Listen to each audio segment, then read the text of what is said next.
Joining me now is Dr. Jeff McKenna from Soderstrom Dermatology. Thanks for being here today. Thanks for having me. Well, I had someone ask me about these new shirts that are supposed to protect kids from the sun while they're in the pool. Do you think that this is a good idea, or is this just a good marketing trend?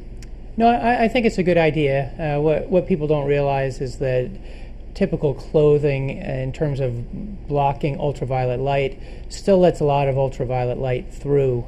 There's a rating called UPF, or ultraviolet protection factor, and just to give you a reference, a white t-shirt gives you a UPF of about 7, whereas the sun protective clothing has a UPF of 50 plus, which means that 1/50th of the ultraviolet rays gets through, or about 2%.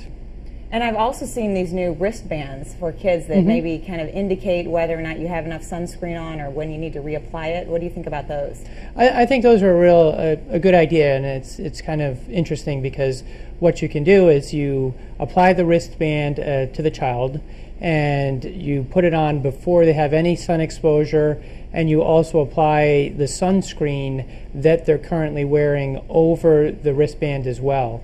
So then when they're outside, what happens is immediately there's a color change with the ultraviolet exposure, and then it gradually changes color, and as it loses color, depending on the brand you have, it will tell you if you've had too much sun or when it's outright time to go inside.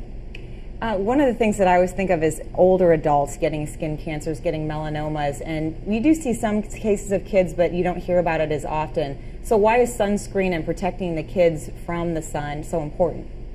Well, what people don't realize is that most skin cancers, I say most being the most common types, come from chronic and accumulated sun damage, and it's early protection early on that can make a huge difference. The people that I treat for skin cancers, whereas they may be not in their teens, a lot of their sun damage was from their youth, but it's been accumulated over time.